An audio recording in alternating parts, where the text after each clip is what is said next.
Our scripture today is 2 Samuel 9. Today's reading is a uniting of King David and Jonathan's son.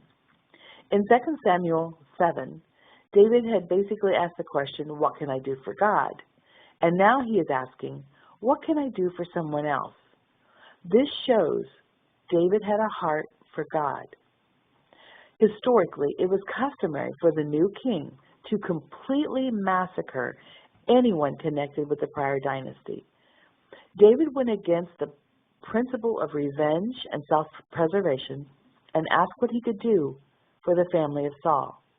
In a political sense, David could have seen Mephibosheth as a rival or a threat to the throne, but he remembered his relationship and covenant with Jonathan.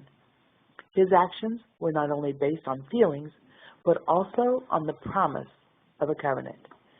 We need to learn from David. We should seek out our enemies to bless them.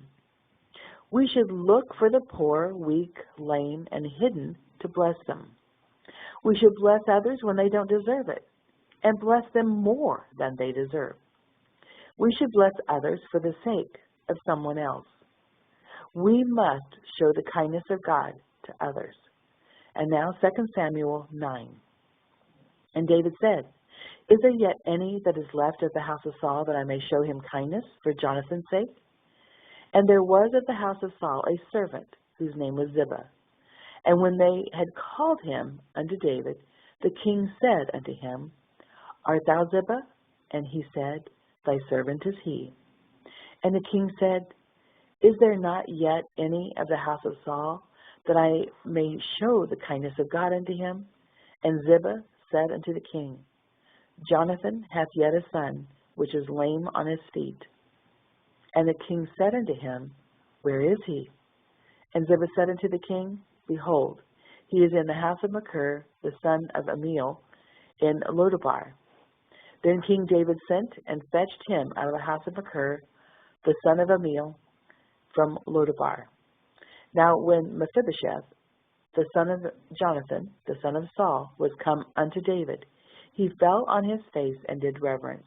And David said, Mephibosheth. And he answered, behold, thy servant.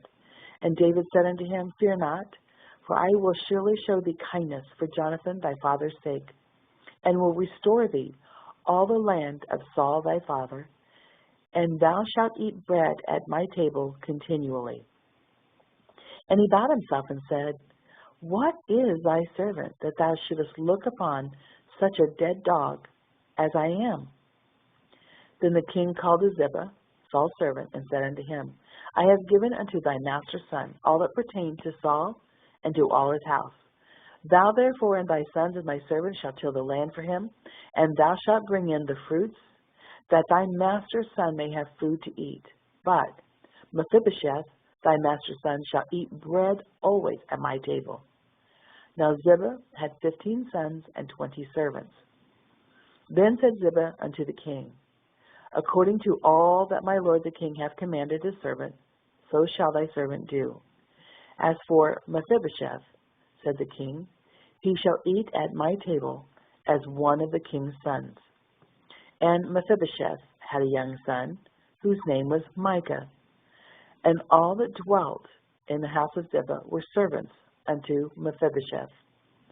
So Mephibosheth dwelt in Jerusalem, for he did eat continually at the king's table, and was lame on both his feet.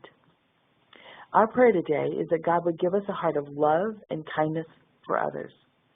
Ask the Lord to put someone in your path today that needs to be restored to the king's table, and then it's up to